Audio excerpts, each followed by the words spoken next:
안녕하세요. 이동일 목사와 함께하는 매일 성경 큐티 시간입니다. 오늘 우리가 함께 나눌 본문은 요한복음 15장 1절에서부터 17절 말씀입니다. 오늘 본문 속 장면은요, 예수님께서 사람들 앞에 서서 공개적으로 설교하시는 장면이 아니고 논쟁의 한복판도 아니며 놀라운 기적이 일어나는 현장도 아니었습니다. 이제 분위기가 완전히 바뀐 것이지요. 예수님은 십자가를 앞두고 제자들과 마지막 시간을 보내고 계십니다. 13장부터 이어지는 이 말씀들은 말 그대로 주님의 마지막 가르침이며 마지막 당부라고 할 수 있는데요. 여러분, 사람은요, 마지막 순간에 가장 중요한 말을 남깁니다. 괜한 말을 길게 하지 않습니다. 정말 꼭 붙들어야 할 것을 전하지요. 예수님도 그러셨습니다. 13장에서는 제자들의 발을 씻기시며 사랑이 무엇인지 몸으로 보여주셨고, 14장에서는 근심하는 제자들에게 믿음과 성령을 말씀하셨습니다. 그리고 15장에 와서는 이제 남겨질 제자들이 도대체 어떻게 살아야 하는지를 아주 선명하게 가르쳐 주십니다. 그 핵심은 무엇입니까? 바로 내 안에 거하라는 말씀이었어요.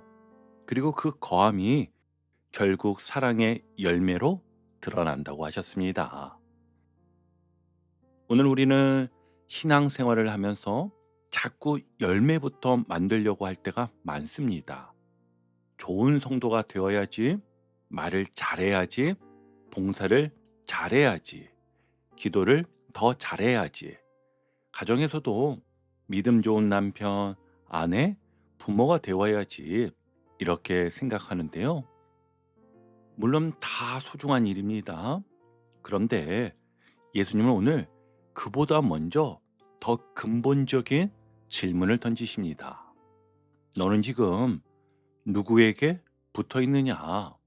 너는 지금 어디에 연결되어 있느냐? 너는 지금 내 안에 거하고 있느냐? 이 질문이 먼저라는 것이지요.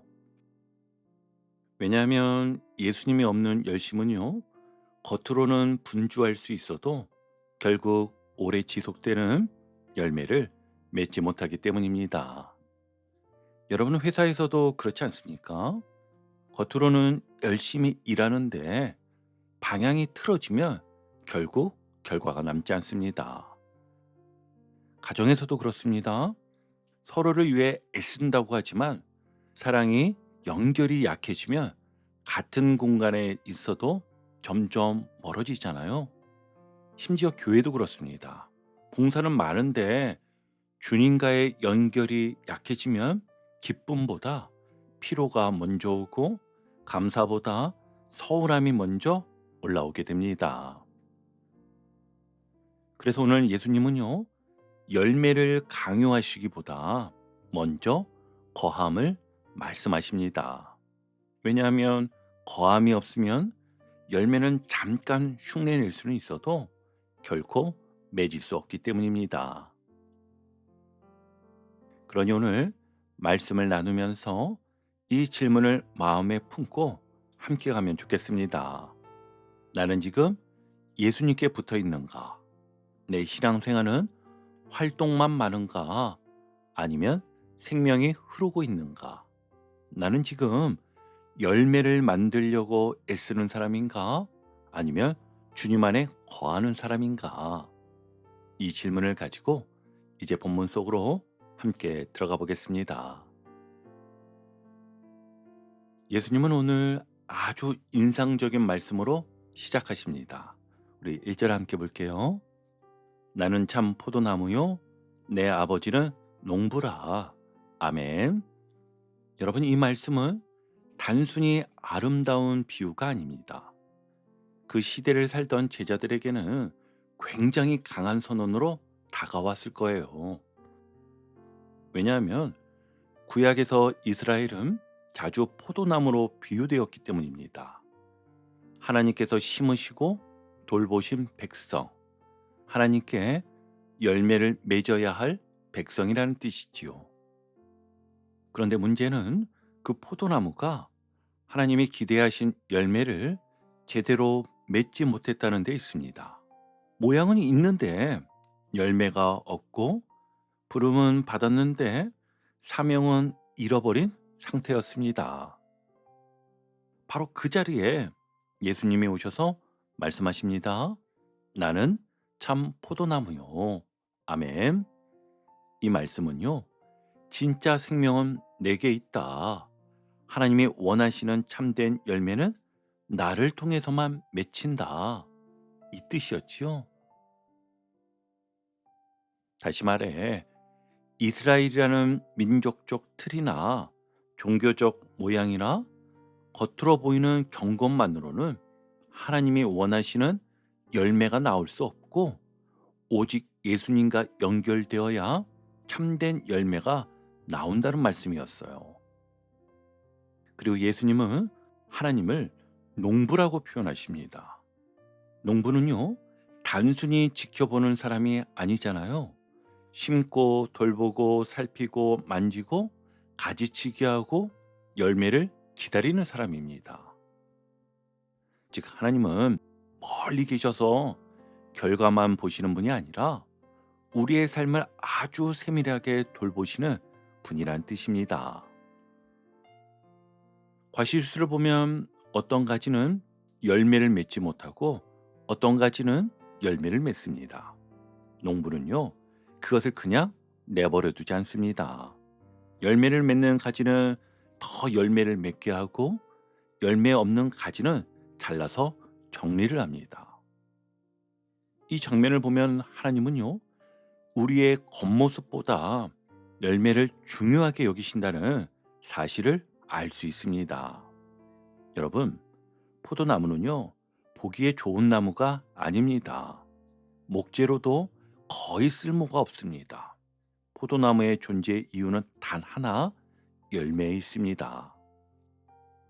그러니 예수님이 이 비유를 쓰셨다는 것은 우리의 신앙도 마찬가지라는 뜻입니다.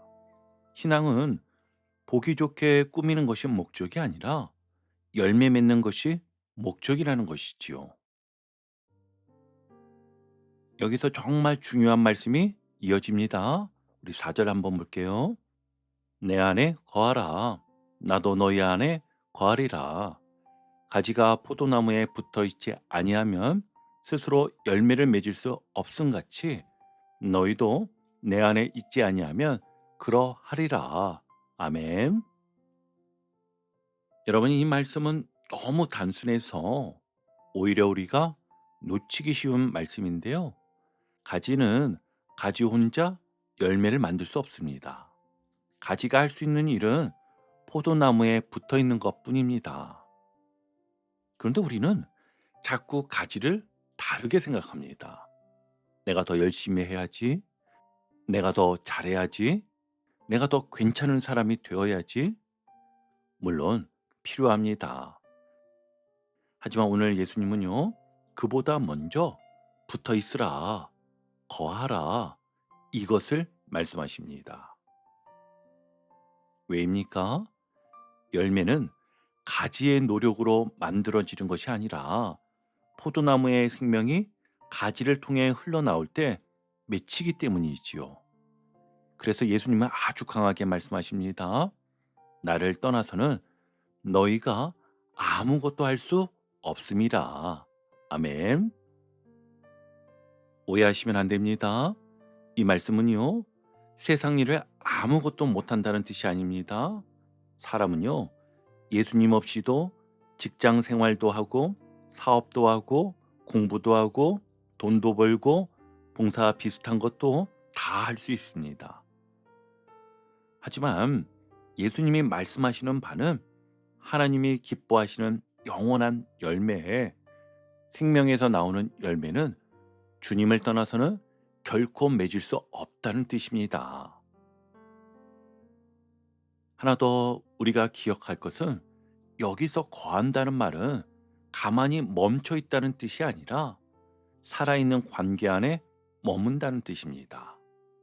끊어지지 않는 연결, 계속되는 연합, 생명이 흐르는 상태를 말하는 것이에요. 조금 어려운가요? 쉽게 말하면 이런 거예요. 휴대폰이 아무리 좋아도 배터리가 끊기면 꺼집니다. 노트북이 아무리 비싸도 전원이 연결되지 않으면 멈추어 버립니다. 회사에서 아무리 유능한 직원이라도 본사 시스템과 끊어지면 자료도 방향도 결정도 놓치게 됩니다. 신앙도 그렇습니다. 우리는 주님과 연결될 때만 살아서 움직일 수 있습니다. 그래서 오늘 본문은 열매 맺고자 애쓰라는 표현보다 먼저 주님께 붙어 있으라 이 말씀을 하시는 것입니다. 자, 바로 두 번째 단락으로 넘어오면은요. 앞에서는 내 안에 거하라. 나는 포도나무요. 너희는 가지라. 이렇게 관계의 그림을 보여주셨지요.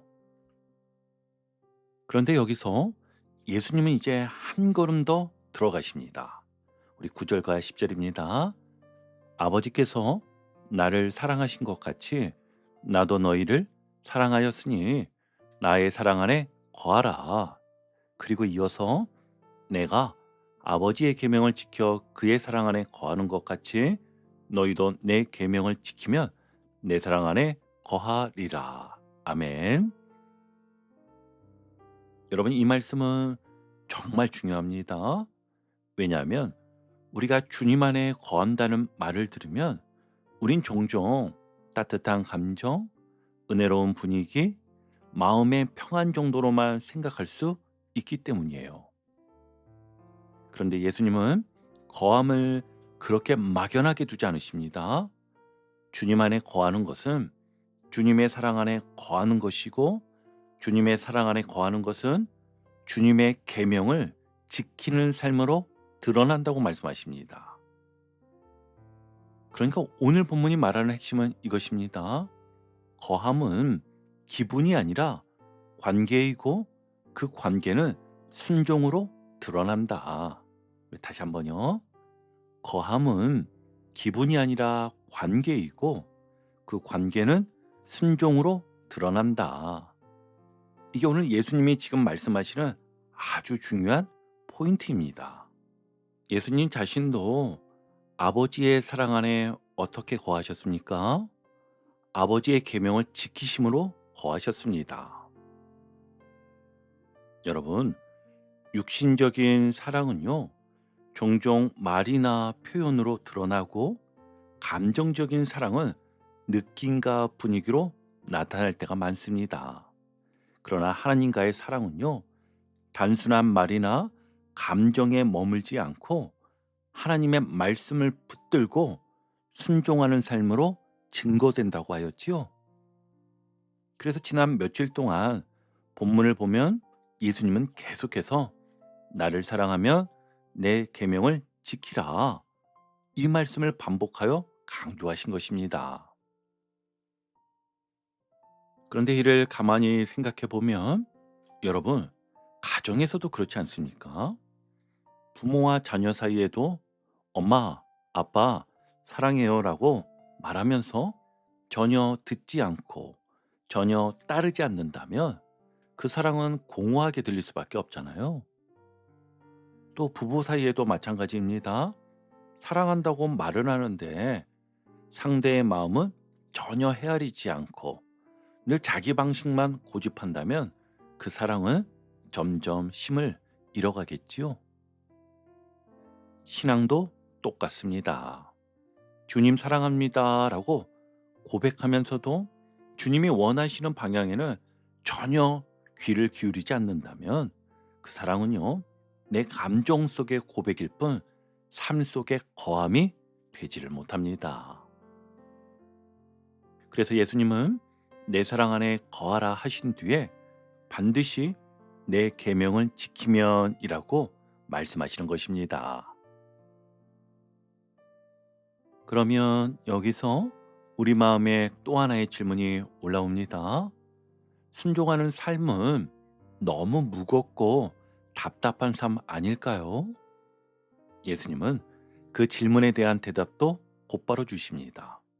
내가 이것을 너희에게 이름은 내 기쁨이 너희 안에 있어 너희 기쁨을 충만하게 하려 함이라.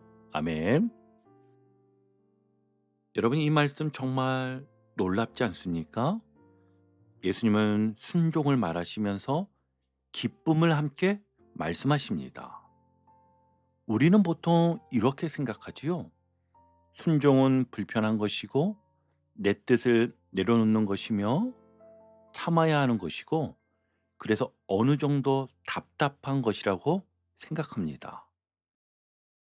하지만 예수님은 순종이 오히려 기쁨의 길이라고 말씀을 하십니다.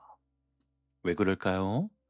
순종은요, 나를 억누르는 것이 아니라 나를 살리는 길이기 때문입니다. 주님의 뜻은 우리를 억누르기 위한 명령이 아니라 우리의 생명을 살리는 방향이기 때문입니다. 회사에서도 정말 좋은 리더를 만나면 그 사람의 방향을 따르는 것이 오히려 팀을 살리고 나를 살립니다. 운전을 할 때도요, 정확한 내비게이션을 따라가는 것이 내 자유를 뺏는 것이 아니라 나를 목적지까지 안전하게 데려다 주잖아요. 마찬가지입니다. 주님의 계명은요, 우리의 기쁨을 빼앗는 명령이 아니라 진짜 기쁨으로 들어가게 하는 길입니다. 그래서 오늘 두 번째 단락은 아주 분명한 메시지를 전합니다. 주님 안에 거한다는 것은 그분의 사랑 안에 머무는 것이고 그 사랑 안에 머문다는 것은 주님의 말씀과 계명을 따라 사는 것입니다. 그리고 그 길 끝에는 억지스러움이 아니라 충만한 기쁨이 있습니다. 자, 이제 마지막 단락인데요. 예수님은 오늘 말씀의 결론을 아주 분명하게 말씀하십니다. 12절입니다. 내 계명은 곧 내가 너희를 사랑한 것 같이 너희도 서로 사랑하라 하는 이것이니라. 아멘. 여러분, 지금까지 이어진 모든 흐름이 한 곳으로 모입니다. 참포도나무, 가지, 거함, 열매, 말씀, 계명, 기쁨. 이 모든 것이 결국 어디로 모입니까? 서로 사랑하라. 여기에서 오늘 본문의 결론이 완성이 됩니다. 그러니까 요한복음 15장은 그냥 예수님과 친밀하게 지내세요라는 말에서 끝나지 않습니다. 예수님과의 친밀함이 사랑과의 사랑으로 드러나지 않으면 그 거함은 아직 완전한 열매를 맺지 못한 상태라는 것입니다. 여기서 예수님은 사랑의 기준까지 분명히 제시해 주시는데요. 내가 너희를 사랑한 것 같이, 즉 사랑의 기준이 네가 할 수 있는 만큼이 아닙니다. 상대가 잘하면도 아닙니다. 사랑할 만하면도 아닙니다. 예수님이 우리를 사랑하신 방식이 기준인 것입니다. 그리고 그 사랑은 13절에서 더 분명하게 드러납니다. 사람이 친구를 위하여 자기 목숨을 버리면 이보다 더 큰 사랑이 없나니. 아멘. 여러분, 예수님은 곧 십자가를 지실 분입니다. 이 말씀은요, 단순한 아름다운 문장이 아니라 곧 예수님이 몸으로 보여주실 사랑의 방식입니다. 그래서 오늘 본문이 말하는 사랑은 가벼운 호감이나 좋은 분위기가 아닙니다. 상대를 위해 내 자리를 내려놓고 내 자존심을 내려놓고 내 편리함을 내려놓고 필요하다면 내가 먼저 손해보며 품는 사랑입니다. 또 예수님은 제자들을 종이 아니라 친구라고 부르십니다. 이제부터 너희를 종이라 하지 아니하리니 너희를 친구라 하였노니. 아멘. 예수님은 제자들을 단지 명령받는 존재로 두지 않으시고 하나님의 뜻을 함께하는 관계로 부르십니다. 여러분, 이것이 얼마나 큰 은혜입니까? 우린 예수님께 단지 부림받는 사람이 아닙니다. 그분의 사랑을 알고 그분의 마음을 듣고 그분의 뜻을 함께 품는 자리로 부름받은 사람들입니다. 그리고 예수님은 그렇게 택하시고 부르신 목적까지 밝히십니다. 이는 너희로 가서 열매를 맺게 하고 또 너희 열매가 항상 있게 하여. 아멘. 그래서 오늘 마지막 단락이 전하는 메시지는 분명합니다. 예수님 안에 거하는 삶의 마지막 열매는 서로 사랑하는 삶입니다. 그 사랑은 내 감정에서 시작되는 것이 아니라 먼저 나를 택하시고 사랑하신 주님의 은혜에서 흘러나오는 열매인 것입니다. 이제 오늘 큐티를 정리하며 마무리하겠습니다. 오늘 본문은 신앙의 아주 중요한 흐름을 분명하게 보여주었습니다. 신앙은 예수님께 붙어있는 삶입니다. 그리고 예수님께 붙어있는 삶은 반드시 열매를 맺습니다. 그런데 그 열매의 마지막 이름은 바로 사랑이었습니다. 오늘도 참 포도나무이신 예수님께 더 깊이 붙어 계십시오. 그래서 가정에서도 교회에서도 직장에서도 사람들이 우리를 보며 아, 저 사람 안에는 정말 예수님의 생명이 흐르고 있구나, 이렇게 느낄 수 있는 사랑의 열매가 풍성히 맺히는 복된 하루 되시기를 주님의 이름으로 축복합니다. 아멘.